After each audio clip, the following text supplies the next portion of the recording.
Volkswagen a mis longtemps à réagir au succès des Renault Captur et Peugeot 2008. C'est désormais chose faite avec le T-Cross, petit frère du T-Roc, qui vient compléter la gamme de SUV de Volkswagen. Vous savez, on a beaucoup plus que 2 petits SUV. On est rendu avec 5 SUV. D'ailleurs, celui-ci, le T-Cross, fera son entrée en France à partir du 20 avril prochain. Et donc, c'est le plus petit de la gamme, à partir moins de 20 000 euros. Et ça monte jusqu'à finalement la Touareg à plus de 80 000, 90 000 euros. Établi sur la plateforme MQB, il limite sa longueur à 4,11 m et se distingue par un design assez musclé, mais sans tellement d'originalité. Heureusement, les possibilités de personnalisation sont nombreuses. À l'intérieur, tandis que les rangements abondent, l'espace disponible semble très intéressant. Quand on parle ici du T-Cross, on parle de beaucoup de versatilité. Notamment un petit SUV, mais à l'intérieur, on a une banquette qui est coulissante. Donc, on a une fonctionnalité avec beaucoup d'espace, jusqu'à 455 litres d'espace à l'arrière. Donc, effectivement, il y a beaucoup de belles fonctionnalités avec le véhicule.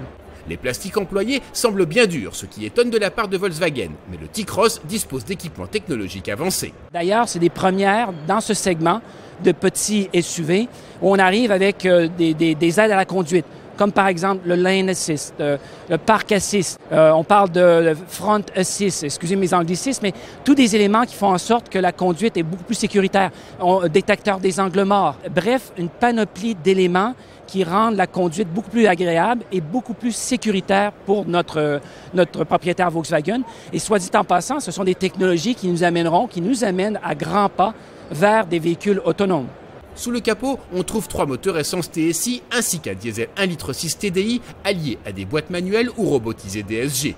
Mais pas d'électrique, un choix qui peut étonner à l'heure actuelle. On aura des véhicules SUV 100% électriques, le ID Cross d'ailleurs, qui devrait faire son entrée vers la fin de 2020.